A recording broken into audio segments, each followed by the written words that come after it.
Resiliency that we have. Reporting in Steinhatchee, Joel Lopez, WPTV News.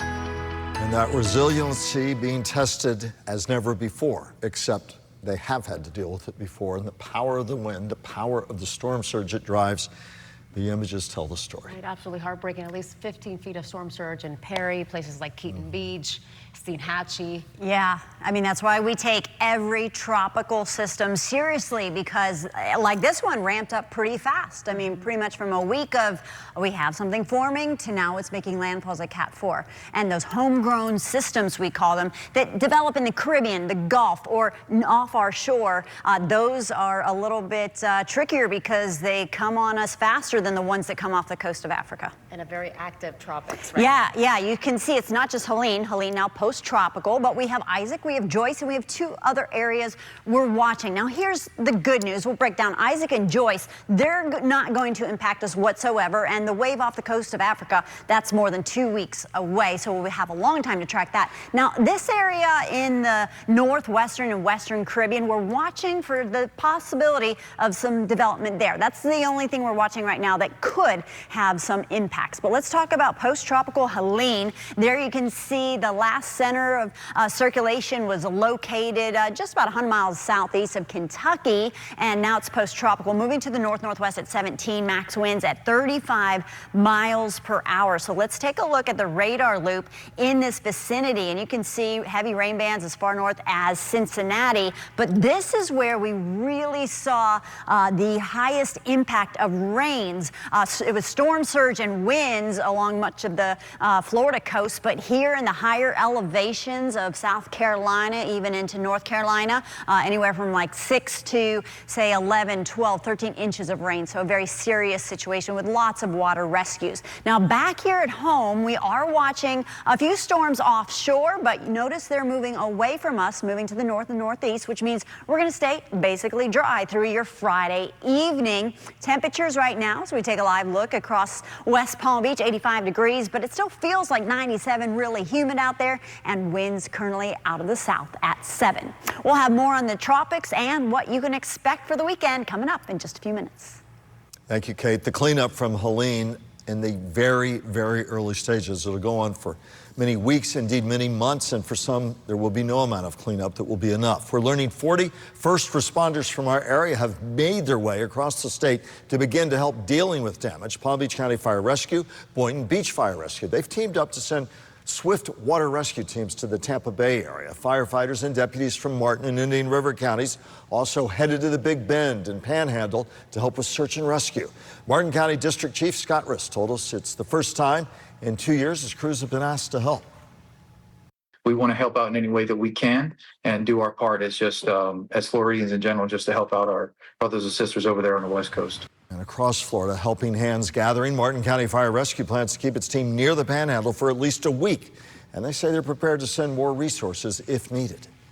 And Okeechobee County now reporting some of the highest amount of power outages in our area. But at last check, about 19 customers or so without power tonight.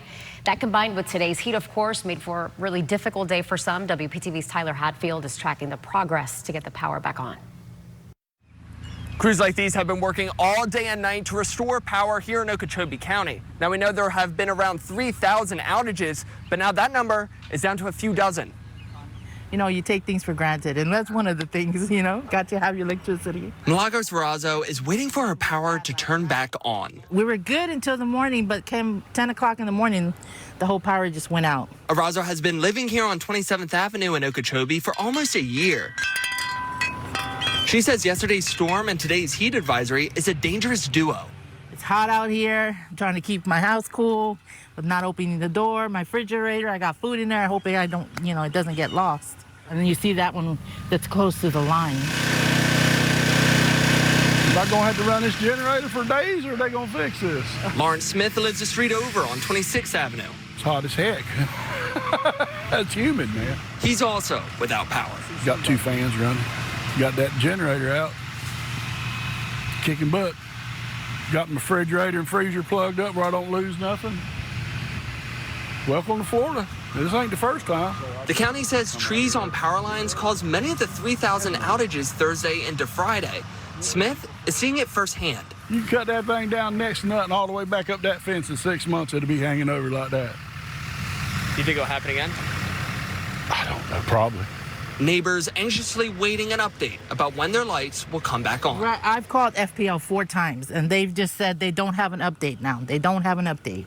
You know, I'm trying to find out when the electricity is going to come back on, but they don't tell me. In Okeechobee County, I'm Tyler Hatfield, WPTV News. I'm Matt Cesney. The damage from Hurricane Helene still being tallied up in the state of Florida, and many are expecting a large number of claims. And many more are watching closely to see how it all may affect Florida's insurance market and your soaring premiums. Early estimates are pointing at around $6 billion in damage in the Big Bend part of the state. Chief Financial Officer Jimmy Petronas talked with me this afternoon from the Emergency Operations Center in Perry, Florida. He says the biggest damage and insurance impact will likely be from flooding and storm surge. I was talking with a legislator from St. Pete. She was in her house chest deep water. So, you know, these are a different type of challenge.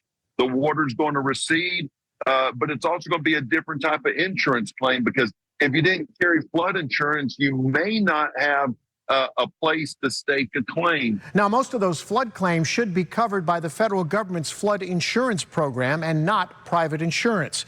Experts also say that considering Helene hit in a less densely populated part of the state, claims overall should not have a negative impact on the state's insurance market. You can also reach out to me directly with your questions.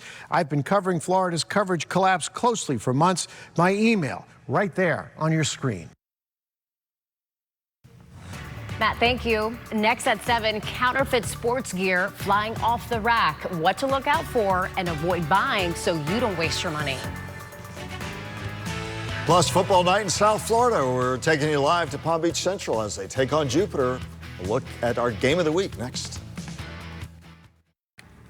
I'm First Alert meteorologist Kate Wenzel. Helene now post-tropical, and several other systems we're watching.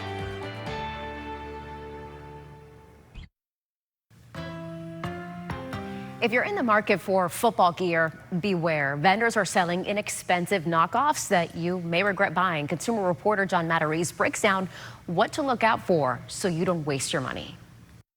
As the NFL season heats up, a warning about counterfeit merchandise. That could leave you more disappointed than a big loss on game day. You'll see them on street corners and at gas stations, stands selling cheap NFL gear as low as $10 or $20 a shirt. But we looked closer and saw generic tags and numbers that felt like they were ironed on. With sweatshirt and a lanyard. Tyrell Miller says he's bought cheap merch online and won't do it again. You don't really know the fit as well as maybe you'd want, and quality-wise. How do you know that what you're buying is the real thing and not some cheap ripoff that could fall apart after a few uses? $39.90. Sporting goods store owner Greg Cook sees cheap counterfeits for sale everywhere. This is not a licensed jersey. This is a fake. Cook says don't assume that just because it has NFL tags and logos, it's the real thing. You'll see this Nike hang tag on the fake. You'll see the NFL Players Association tag. I'll see that on the fake. jersey. U.S. Customs and Border Patrol seizes tens of millions of dollars of Chinese counterfeits every football season. It's more profitable than both human trafficking and narcotics. But thanks to questionable online vendors, you can easily purchase a counterfeit by mistake. Greg Cook says to protect yourself, buy from a reputable local store or an authorized website like Fanatics.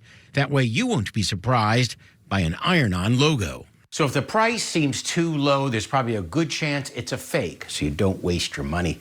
I'm John Matarese, WPTV News.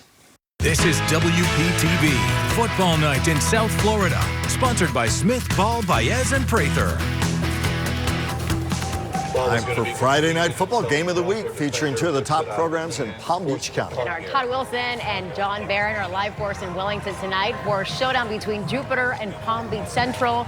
It's going to be a tough game, huh?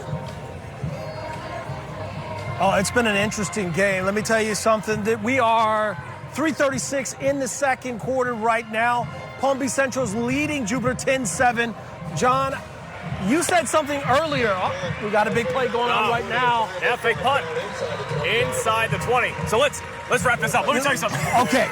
10-7. You and I were talking about that. We need to air it out, right? Yep, that's what you said. We've been seeing, okay? Yep. Both these plays that come off for Jupiter and for Palm Beach Gardens, Palm Beach Central, both of them have come out from a 58 and a 59-yard aired out pass. And I told you, I said, first thing I would do if I was Palm Beach Central, set the tone, right? Air it out. Aired it out, 58 yards. But then Jupiter came back next drive, 59. So when you take a look at how they're doing it, they're utilizing the ground game to try to draw everybody back a little bit, not have that compression so much. And then to allow those wide receivers to be able to try to get that one-on-one with the DB and not have the safety or the linebacker dropping in. So it's helping them out, and we're seeing those big plays as a result. Right now, as you can see, inside the red zone for Jupiter, they're marching, trying to go up 14-10, but right now 10-7.